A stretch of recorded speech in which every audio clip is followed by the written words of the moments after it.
వీళ్ళు ఆఫీస్ పెట్టే విధానం ఎలా ఉంటుందంటే, ఎక్కడో ఒక మారుమూల ప్లేస్లో ఒక కేపీహెచ్బిలోనో, ఒక అయ్యప్ప సొసైటీలోనో, ఒక 100 ఫీట్ రోడ్లోనో, అల్కాపురిలోనో, ఎక్కడో అంటే ఈ ఐటీ ప్రపంచానికి విభిన్నంగా దూరంగా వాళ్ళు ఒక ఆఫీస్ పెట్టుకుంటారు. ఓకే.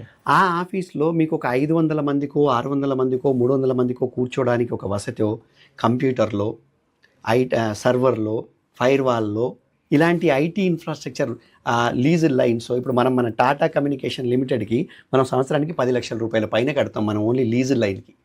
అలాంటి లీజ్ లైన్లో అవి ఉండవు. మన ఇంట్లో వాడే బ్రాడ్బ్యాండే ఒక వైర్కి పెట్టుకొని, ఒక వైఫై రౌటర్ పెట్టుకొని వైఫై ఉంది అంటాడు.